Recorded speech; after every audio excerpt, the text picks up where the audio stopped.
Boa tarde a todos, meu nome é Gustavo, eu sou professor da Universidade Federal do Pará e esse trabalho que foi intitulado When Students Become Contributors, Leveraging Open Source Contributions in Software Engineering Course foi feito majoritariamente pela minha aluna Clarice, que infelizmente não teve como vir participar hoje aqui do CBSoft.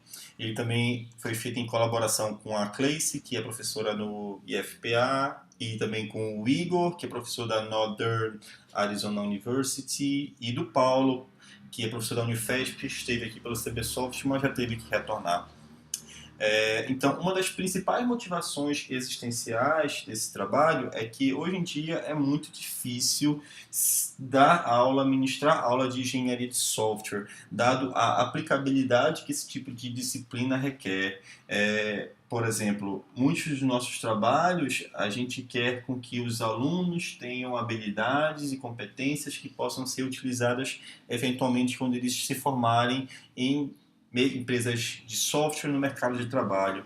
No entanto, muito do que a gente ensina em sala de aula, muitas vezes limitado ao tempo da disciplina ou limitado às nossas próprias habilidades técnicas, são restritos a pequenos exemplos, pequenos problemas que muitas vezes não se traduzem aos problemas que são aplicados na prática da engenharia de software. Né? Então eu peguei aqui um exemplo rapidamente de uma chamada de emprego, e nessa chamada de emprego tem algumas coisas de cloud, tem algumas coisas de Amazon AWS, algumas coisas de Kubernetes, alguma coisa de Docker, algumas outras coisas que eu nem ouvi falar, algumas coisas mais tradicionais como Java e C++, mas tem muitas tecnologias aqui como REST, Angular, DevOps, microserviços, que são hoje padrão na indústria de desenvolvimento de software, mas são basicamente pouco abordadas num contexto de uma sala de aula. Então, só para um efeito de comparação, eu peguei aqui uma agenda de um curso de engenharia de software também aleatório,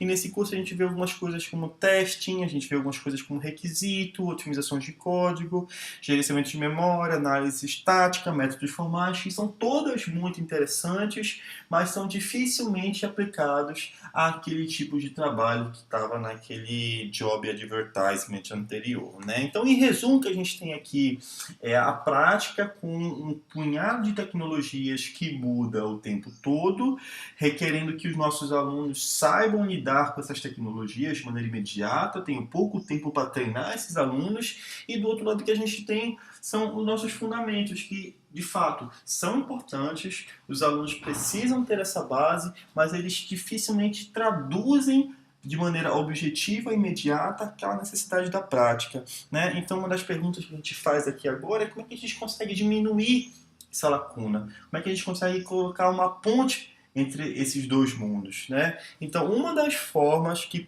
teria o potencial de diminuir essa lacuna, talvez seja utilizando projetos de software livre no contexto de uma sala de aula. Porque esses projetos, muitas vezes, eles utilizam as tecnologias empregadas na prática da engenharia de software, apresentam a complexidade de muitos problemas também empregados na prática da engenharia de software, e tem ainda o benefício de você não ter um problema de licença, um problema legal de trazer para dentro de uma sala de aula algo que era privado, que dificilmente seria exposto para os alunos, a não ser quando eles ingressassem de fato no mercado de trabalho, que são os projetos proprietários.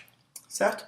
Então, com base nessa hipótese, a gente fez um estudo anterior, esse aqui é um jabá de um trabalho publicado no ano passado, que a gente entrevistou alguns educadores chaves em diversas partes do mundo, na Europa, nos Estados Unidos, no Brasil, e a gente percebeu que, de fato, alguns educadores já estão modificando a forma no qual eles ensinam disciplinas que precisam dessa prática, desse cunho prático, disciplinas de engenharia de software mais realística, por assim dizer. Né? E esses professores eles perceberam alguns benefícios com esse tipo de iniciativa, como, por exemplo, os alunos eles adquirem não somente habilidades técnicas, já que eles têm que se envolver com código, se envolver com framework que eles não conhecem, etc., mas também habilidades sociais, já que eles precisam interagir com a comunidade que está por detrás desse projeto, eles precisam saber fazer perguntas, eles precisam saber aonde, com quem fazer essas perguntas, etc. Um outro benefício também alinhado é que é uma ótima forma de você introduzir novas ferramentas, novos frameworks para esses alunos. E um outro benefício muito interessante, que vai muito além dessa parte de código, é o orgulho que os professores perceberam por parte dos alunos que realizaram esse tipo de atividade. Eles tinham orgulho por ter contribuído, um orgulho por fazer parte. Isso de fato expande ali o contexto, as barreiras de uma sala de aula, né? Então, nós como professores, nós sabemos que a nossa percepção, o que a gente fala, de fato, é o que os alunos acreditam. Então, tudo que o professor fala, os alunos de fato acreditam. Então, como esse foi um estudo que entrevistamos os professores, é de fato inteligível que os alunos teriam a mesma percepção dos professores. Não é assim? Na verdade, não. Não é bem assim. Os alunos têm as suas próprias percepções, os seus próprios anseios, e isso às vezes não é traduzido pela visão de fora do professor. Né? Então, nesse trabalho, a gente tentou entender quais são as percepções dos alunos. A gente tentou entrevistar os alunos para saber o que eles achavam desse modelo não tão tradicional, por assim dizer, de realizar disciplinas de engenharia de software. Então, o que a gente fez foi, para alguns dos professores que nós entrevistamos anteriormente, nós perguntamos: você poderia nos fornecer uma lista de alunos para que nós pudéssemos entrevistar e aí tentar confrontar os achados, o que nós achamos nas suas entrevistas com os alunos? E aí alguns professores forneceram os alunos, uma lista de alunos, e aí nós entramos em contato com esses alunos para tentar marcar uma entrevista. De fato, nós entrevistamos alguns alunos, né? A gente perguntou algumas coisas sobre a participação deles na disciplina, sobre alguns desafios que eles encontraram na disciplina, etc. Se eles gostaram da disciplina. Se eles gostaram da disciplina, etc. Né? Então, nós conduzimos 16 entrevistas com esses alunos. Essas entrevistas, esses alunos, na verdade, são de várias instituições aqui do Brasil, são de 5 instituições. E vale mencionar que as 2 primeiras entrevistas elas foram descartadas porque a gente ainda estava amadurecendo o script, a gente ainda estava tentando entender que tipo de pergunta ia ser perguntada, etc. Né? Então as 2 primeiras elas foram em formato piloto e aí nós ficamos com 14 entrevistas. Desses 14 entrevistados, 4 eram mulheres e outros 4 tinham experiência prévia com contribuições com software livre. Ou seja, dos 14 entrevistados, somente 4 tinham experiência e 10 nunca tinham tentado contribuir com software livre. E aí partimos para um processo um pouco qualitativo, né, de pegar a entrevista em áudio, transcrever para texto, a partir daí tentar achar alguns tipos de código do texto, e depois que a gente analisou alguns tipos de código inicial, a gente foi tentar organizar esses códigos em alguns termos de categorias, né? Então, a partir do momento que a gente organizou os códigos e observamos como eles poderiam ser agrupados, a gente percebeu que alguns tipos de perguntas estavam alinhadas com aquele tipo de código. Então a gente não tinha as perguntas antecipadamente, a gente criou as perguntas a partir do momento que nós tivemos os dados. Né? E as perguntas que nós fizemos foram 5 perguntas. A primeira, quais foram as estratégias utilizadas para escolher um projeto de software livre. Lembrando que a gente tem um contexto de uma sala de aula, a gente tem a limitação do tempo, a gente tem a limitação técnica, etc. Então não dá para ser algo muito complexo e também a gente quer evitar algo muito trivial. Né?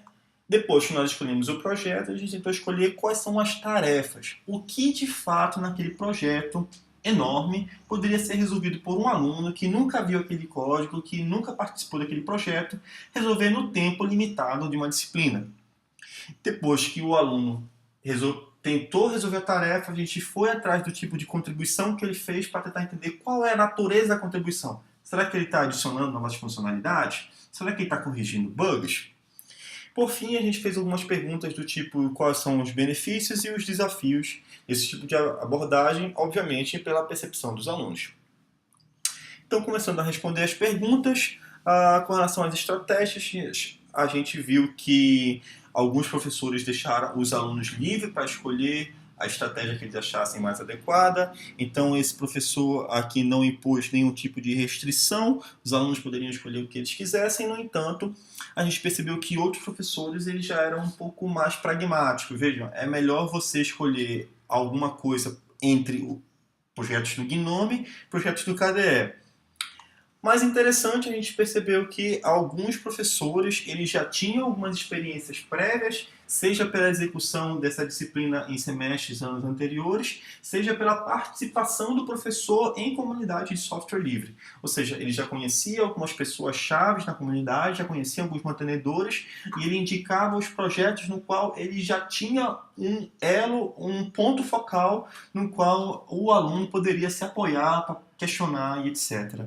Né? Então, essas foram algumas formas de escolher os projetos. Depois de escolher os projetos, uma forma de achar as tarefas, a gente percebeu que uma indicação era procurar uma tarefa periférica, né? Uma tarefa que não estivesse muito relacionada ao centro do projeto, ou seja, tivesse poucas dependências, pudesse ser feita de forma isolada, que o aluno não precisasse de uma compreensão grande do projeto, né? Então, umas tarefas periféricas.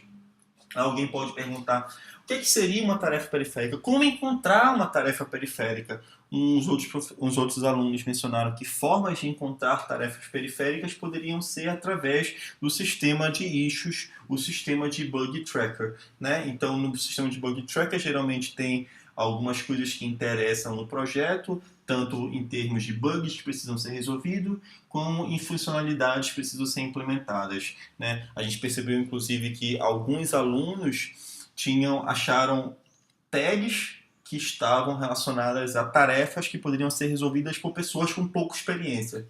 Tarefas para novatos. Tarefas que tinham uma tag específica para pessoas com pouca experiência. Então, geralmente, esse tipo de tarefa foi bem adequado para os alunos. Vale mencionar que alguma dessas tarefas, pela percepção do aluno, era mais difícil o mantenedor descrever o que deveria ser feito do que de fato fazê-lo. Ou seja, o mantenedor tinha o trabalho de fazer uma boa descrição da tarefa e uma tarefa muito simples que poderia ser resolvida muito mais rápido do que escrever a tarefa.